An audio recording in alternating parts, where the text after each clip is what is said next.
Hello. Good afternoon. Good Afternoon. Ang tatamlay nyo Porket busog na kayo, ano na kayo, inaantok na kayo. Sige. Simulan natin. Can we all stand up and let us pray? Father, once again, we thank you, Lord, for this afternoon. Salamat, Panginoon, for this opportunity na kami po ay magsama-sama, Panginoon, para mag-fellowship at mag-aral ng inyong salita. Lord, we dedicate to you this time and we pray, Panginoon, na kayo po ay tunay na maluwalhati at maitaas. Lord, dalangin po namin, Lord, na tunay na mag-manifest ang inyong pong kapangyarihan, ang inyong pong presensya sa lugar na ito, and may you open our hearts, Panginoon, sa salita po ninyo, Panginoon. Lord, we bind the works of evil, Panginoon Diyos, at kayo lamang po, ang kalooban niyo lamang po ang tunay na masunod sa hapon nito. Salamat po, Panginoon, isinusuko po namin sa inyo, Lord, yung lahat ng aming dalahin, Panginoong Diyos, tunay na nilalagay po namin sa inyong paanan. At nawa, Panginoon, help us, Lord, to focus sa inyo lamang, Panginoon, at sa gagawin nyo sa hapon nito. We thank you, Lord, maging sa mga ikapong ito. Salamat, Lord God, dahil meron po kaming pagkakataon na magbigay para sa inyong gawain. Dalangin ko, Panginoon, na patuloy niyo po kaming turuan to be like you, Lord God, who is generous, Panginoong Diyos. Lord, we thank you, we love you, we honor you, Panginoong Diyos. Ito po ang aming dalangin sa tayong pangalan ng Panginoong Jesus. Ang lahat po ay magsabi ng Amen. Amen. Sige, tayo muna kayo. Ano muna tayo? Stretching muna tayo. Kasi parang inaantok-antok na kayo palibhasa mga busog kayo Sige, let us stretch yung ating mga arms. Yung ating mga fingers, galaw-galawin din natin. And all together, itaas natin yung ating mga kamay. Taas natin yung ating mga kamay. Then shake, shake, shake. Itaas nyo. Taas nyo. Yan. Kahit tumingkayat kayo. Yan. Okay, sige. Let us all sit down. Ayan. So, wala mo nang matutulog kahit monophonic yung boses ko.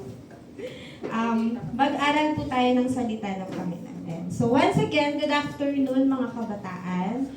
Kamusta naman yung bawat isa sa inyo? Asan na yung mga friendship natin dyan?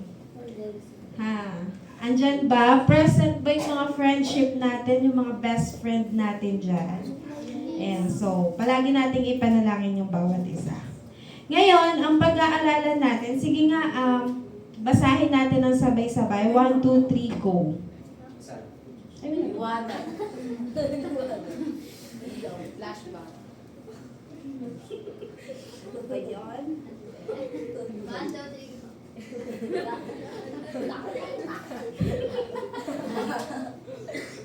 Yan. Yung init dito. Yan, sige. Sabay-sabay nating basahin. 1, 2, 3, go. Serving like Jesus. Ayan. Serving like Jesus. Ano yung sa Tagalog niyan? Ibig sabihin po sa Tagalog niyan, paglilingkod, pagsisilbi, na katulad po ng Panginoong Hesukristo. Ngayon, pag sinasabi po natin, kapag na-encounter natin itong word na to, greatness or kadakilaan, ano yung unang pumapasok sa isipan ninyo? Jesus. Wow, Jesus. Okay. Pero bukod kay Jesus, ano pa yung pumapasok sa isip natin kapag nababasa natin yung salitang greatness? Matulungin. Pag sinabi natin greatness, dakila. 'Di ba? Nag-iisa lang. 'Di ba? Usually ang mga naaalala nating mga tao, ito yung may mga taong merong ginawa para sa lipunan, 'di ba? Kagaya ni Jose Rizal. Mari natin makonsider, great si Jose Rizal yan. Presidente. Or kilala niyo si Alexander the Great? Ayan. So, di ba, yung pinakamagaling na mandirigma nung panahon nila. O marahil si Manny Pacquiao. Diba? Marahil maisip natin. Pero, madalas, kapag na-encounter natin yung salitang great, ang naiisip natin yung taong mayaman, taong sikat, taong matalino, o mga taong mayroong ginawa o mayroong ginawang pakinabang sa ating lipunan. Pero, sa mata po ng Panginoong Jesus, ito po yung sinasabi ng Panginoon. Kasi sinasabi ng Panginoong Jesus, gusto niyo ba maging dakila? Amen. Sabi ni Miko, amen. Kasi ang kabaliktaran ng pagiging dakila ay aba. Diba? Gusto niyo bang maging dakila? Amen. Sabi ng Panginoong Jesus, kung nais daw nating maging isang dakila, dapat tayo daw po maging isang tagapaglingkod. Ayan, mababasa natin yan sa Marcos 10:43 to 44. Sabi dito, ngunit hindi ganyan ang dapat umiral sa inyo. Sa halip ang sino man sa inyo na nais maging dakila ay dapat maging lingkod ninyo. Verse 44, at ang sino mang nais maging pinuno ay dapat maging alipin ng lahat. Sa konsepto ng Biblia, baliktad. Kung gusto mong maging dakila, dapat ikaw ay isang tagapaglingkod. Dito sa mundo, kung gusto mo ikaw ay maging kilala o maging isang dakila, dapat ikaw yung pinaglilingkuran. Tama ba?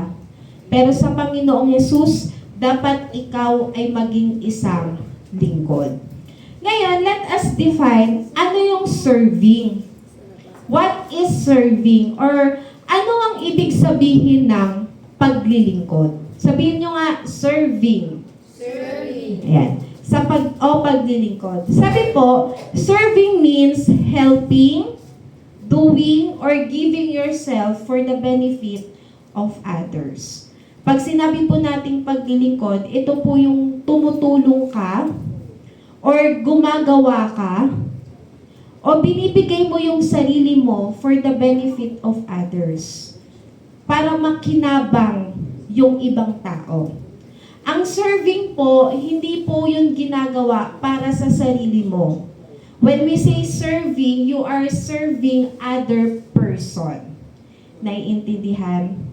So, ano pa yung sabi? Serving, it is also giving time, talents, and heart for God and for others, just as Jesus did.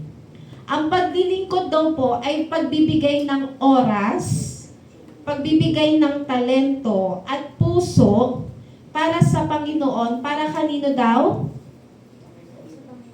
For others.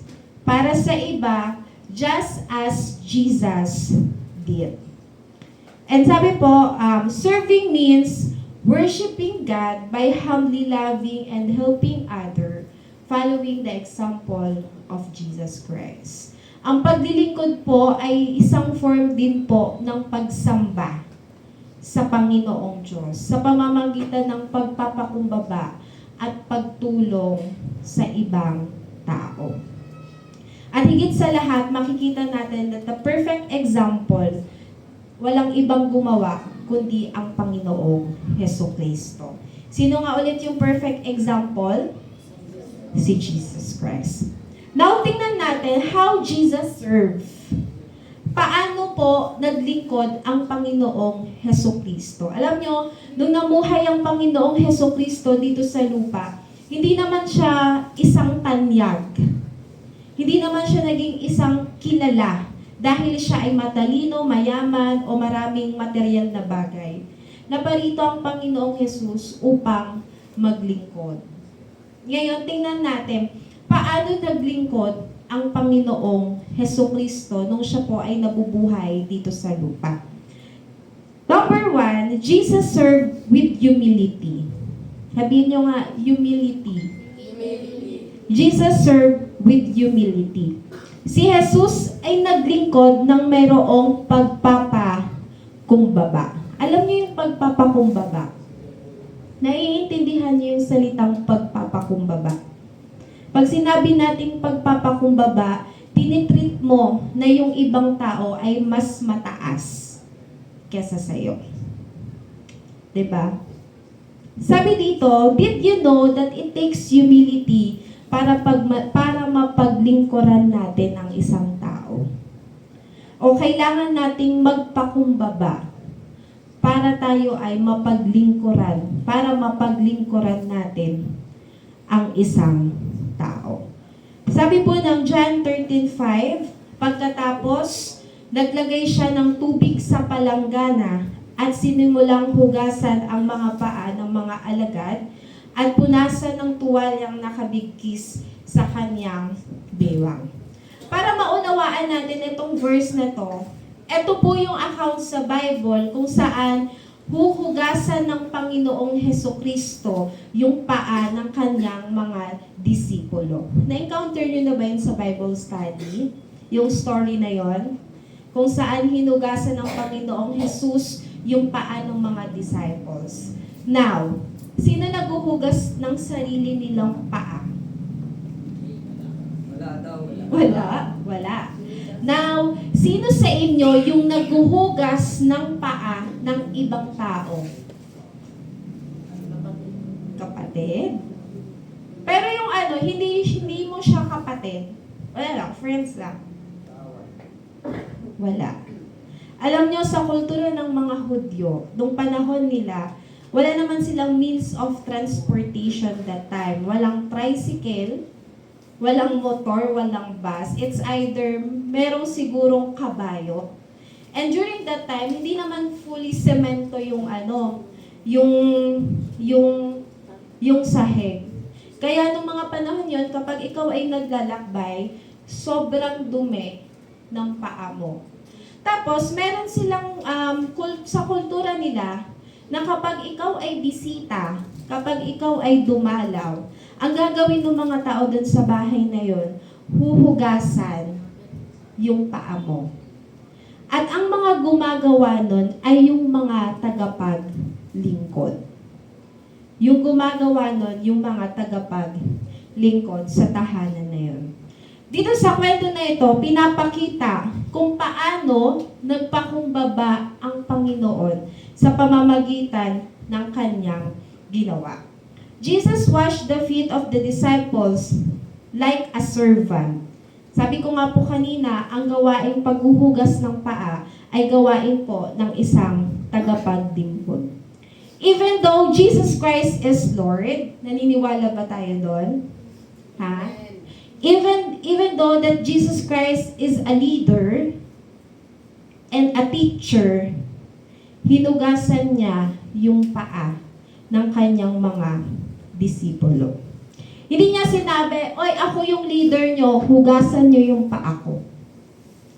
Subalit siya mismo na pinuno nila, siya naghugas ng paa ng kanyang mga disipulo. You know what, mga kabataan, serving is not a status. Hindi ako maglilingkod. Ako leader nyo eh. Dapat ako yung servant ninyo. Ako yung panganay eh. Di ba dapat inuutusan ko lang kayong mga nakababata kong kapatid. Serving is not a status. Hindi po porket na ikaw ang ikaw ang may katungkulan, hindi ka na maaaring maglingkod ng iyong mga nasasakupan. Or hindi porket ikaw ang pastor o ang leader, hindi mo na paglilingkuran ang iba. Jesus has given us an example na tayo rin na dapat ay maglingkod. Amen po. Amen. Paano yun, Ate Reyna? Kabata lang ako eh. Magagawa ko po bang maglingkod? Ano sa tingin niyo yung answer? Magagawa. Nasaan man ka man, anumang estado mo sa buhay, maaari ka pa rin gumawa ng mabuti, tulungan, gumawa ng mga bagay para sa ikabubuti ng ibang tao. Alam nyo guys kung bakit hindi natin magawang maglingkod sa ibang tao? Because dahil palagi nating iniisip na mas mataas tayo, na mas valuable tayo, mas matalino tayo, mas magaling tayo. Kaya hindi natin mapaglingkuran yung ating kapwa.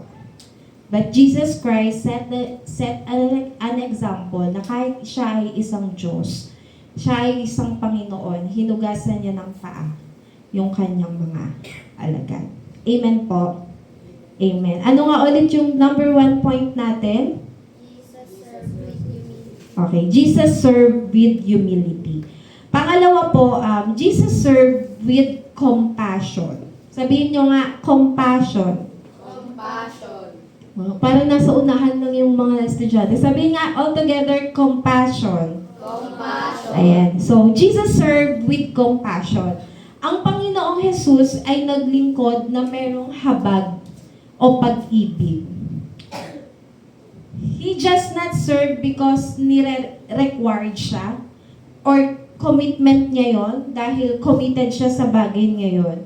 But naglingkod ang Panginoong Jesus dahil meron siyang habag, meron siyang love for other people. Do you love God?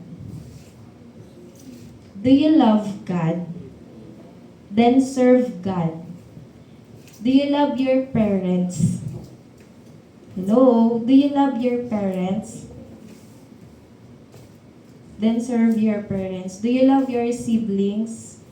Your classmates? Your schoolmates? Your church mates? If you love them, serve them. Do good to them. If you love them, gumawa tayo ng mga bagay para po sa kanila pong ikakabuti. So, Jesus served with compassion. Sabi po ng Mateo 14 to 16, pagdating ni Jesus sa dalampasigan, nakita niya ang napakaraming taong iyon. Nahabag siya sa kanila at pinagaling niya ang mga may sakit na dala nila. Nang dapit hapon ay lumapit sa kanya ang mga alagad, sinabi nila, malapit na pong lumubog ang araw at liblib ang lugar na ito. Papuntahin na po ninyo sa mga kalapit na nayon ang mga tao upang makabili ng kanilang makakain. Verse 16, hindi na sila kailangang umalis. Bigyan niyo sila ng makakain, sabi ni Jesus. Ito po yung account sa Bible kung saan maraming tao ang sumusunod sa Panginoong Hesukristo. Nung nakita niya yung mga tao, nahabag siya. Nagkaroon siya ng compassion dun sa mga tao na yun. Naaawa siya. Kaya ang ginawa niya, bilang part ng kanyang paglilingkod dito sa lupa, pinagaling niya. Pinagaling niya yung mga tao at makikita natin sa mga susunod na kwento, pinakain niya yung mga tao. Dahil merong ganong puso ang Panginoong Jesus to serve others. Pwede naman sabi sa kanya ng mga disipulo, maghahating gabi na, magagabi na, pauwiin na natin yung mga tao. Pero sabi ng Panginoon, wag niyo silang papauwiin. Pakainin niyo sila. Nakita niyo yung love ng Lord para sa ibang tao. 'Di ba? Na pwede niya namang pabayaan, pero hindi niya ginawa because of His compassion dun sa mga tao na yun. And I pray, lahat tayo ganun din. Nade-develop sa heart natin yung love for other people and yung habag, yung compassion dahil sila po ay nangangailangan. And lastly, sabi po, Jesus served sacrificially. Ano nga ulit yung first point? Jesus served with humility. Okay, number 2. Jesus served with compassion. Okay, number 3. Jesus served Sacrificially. Yes, ang Panginoong Jesus po ay naglingkod ng pagsasakripisyo. Alam niyo po, when serving others, it's not always madali. Tama ba? Sa paglilingkod sa ibang tao, maging sa Panginoon, hindi po palaging madali. Sometimes, it requires our effort, yung ating time, even our money, even our pride sa ating paglilingkod sa Panginoon. But lahat ng pagod, lahat ng effort na nararanasan natin, hindi po yun mako-compare sa ginawang paglilingkod ng Panginoon para tayo po ay magkaroon ng kaligtasan. Alam niyo ba kung bakit meron tayong kaligtasan ngayon? Dahil po yun sa ginawa ng Panginoong Hesukristo para sa atin. Sabi po ng Marcos 10:45, sapagkat ang anak ng tao ay naparito upang paglingkuran, hindi upang paglingkuran, kundi upang maglingkod at upang mag-alay ng kaniyang buhay para sa ikatutubos ng marami. Sabi ko kanina, even though that Jesus Christ is God, hindi siya namuhay dito sa lupa na parang isa siyang Diyos. Na inutusan niya, inalila niya lahat ng tao. Siya mismo, naparito siya upang, ano yung ginawa niya dito? Upang maglingkod. Naparito siya hindi para paglingkuran, kundi para maglingkod. At hindi lang yun. Even yung sarili niyang buhay, inalay niya para sa atin. Amen po. Amen. Sabi po, sige nga basahin niyo, 1, 2, 3, go. Ano? Ano?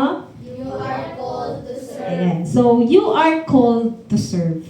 Lahat po tayo ay tinawag para maglingkod. Hindi tayo tinawag para maging bossy, but to be a servant. Diba? Kung isa kang panganay, serve your siblings. Love them. Mahalin natin yung ating mga magulang. If ikaw ay isang leader sa school, be a good example. Be a leader sa ating mga groupmates. If you are serving God here in the church, do it heartily with humility, like the Lord Jesus Christ. Now, ang tanong naman sa atin, how can I serve like Jesus? Diba? Dapat ba, Ate Reyna, ibigay ko rin yung buhay ko para masabi ko na pinaglilingkuran ko yung ibang tao? Diba? So, in our own little way, pwede nating ipakita yung paglilingkod natin para sa ating kapwa at para sa ating Diyos. Ano yan? Ano yun? Ano yun? Okay, number 1, at home. Paano natin mapaglilingkuran ang ating Panginoon at ating kapwa kapag tayo ay nasa bahay? Paano nga ba? Number 1, help with chores without being asked. Magkaroon tayo ng initiative to do yung dapat nating gawin pag tayo ay nasa bahay. Paghuhugas ng plato, paglilinis, even pagliligpit ng pinagkainan, o ng ating hinigaan. In that way, we can show na we are serving our family and most especially yung ating Panginoong Diyos. Yung tipong, hindi ka na kailangang utusan ng magulang mo. Hindi na kailangang magalit ng magulang mo. Dahil sa paraan na yon na ipapakita mo na ikaw ay nagliligpit, ikaw ay naglilingkod sa Panginoon. Paano pa? Be patient with siblings and show kindness. Sino dito may mga kapatid na makukulit? Ayan, mas tumaas. Sabi, mas mapapakita po natin yung ating paglilingkod kapag tayo po ay naging patient. Kapag tayo ay naging pasensyoso at nagpapakita ng kabutihan sa kanila. Hindi yung pag nagpasaway sa'yo, kukurutin mo agad. O hahampasin mo agad. Or babatuhin mo ng remote. Diba? Show kindness and be patient. Paanong paraan pa pag tayo nasa bahay? Pray for your family. Sino dito yung pinagpipray yung mama niya, papa niya, mga kapatid niya. Ayan. Encourage them kapag sila po ay napapagod. 'Di ba? It's also a form ng paglilingkod para sa kanila at sa ating Panginoong Diyos. Why? Because dahil ang pananalangin ay magkakaroon ng kabutihan para sa kanila. Now, paano naman ate kapag ako ay nasa school? Pag ako ay nasa school, paano ko paglilingkuran? Paano ko mapaglilingkuran ang Panginoon? Sabi dito, sit with the classmate who feels left out. Kausapin niyo yung mga nauupi niyong classmates. Yung mga nabubuli niyong classmates. I-comfort niyo. Make friends with them. Hindi yung ikaw pa yung gagatong or sasama sa mga nambubuli. Ano pa? Tulungan natin yung mga classmates nating nahihirapan sa kanilang assignments. 'Di ba? I-share natin yung karunungan na binigay sa atin ng Panginoon. Paano pa? Speak kindly to teachers and classmates. Speak kindly to teachers and classmates. Speak with respect dun sa ating mga classmates, teachers, and tulungan natin yung ating mga classmates na nangangailangan. Ayan. Paano pa? Paano naman kapag ikaw ay nasa simbahan? Ha? Pag tayo ay nasa simbahan, paano natin may papakita yung ating paglilingkod sa Panginoon? Use your talent to serve God. If you are good in music, gamitin natin yun to serve the Lord. Kung magaling ka mag-arts, kung magaling ka mag-drama, diba? Nangangailangan kami ng mga actors and actress. Yan. Do it. Use it to glorify ang Panginoong Diyos. Paano pa kapag tayo ay nasa simbahan? Sabi, batiin daw natin yung mga newcomers. Diba? Kapag merong bagong pumunta, ipa-feel natin sa kanila na they are welcome. Diba? Ipa-feel natin sa kanila na they are loved by Jesus. Batiin natin sila, kausapin natin sila. Ipa-feel natin na sila po ay welcome. Paano pa? Help to clean and organize after services. Diba? In our own simple way, pag-aayos ng upuan, pagdadampot ng kalat, maaari nating maipakita yung ating paglilingkod sa ating Panginoong Diyos. Yung pag-awit, pagsamba, pagseryoso, pagpunta natin, pagpe-prepare natin ng heart natin bago tayo pumunta ng simbahan is also form of serving God. Naintindihan po?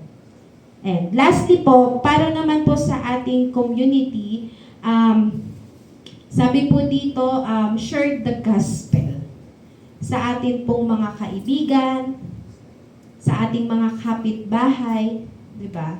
And tulungan natin yung community natin to be a better place, no? Hindi tayo yung makakadagdag sa mga basura o sa mga pasaway, kundi tayo po ay tumutulong para mapabuti yung ating community.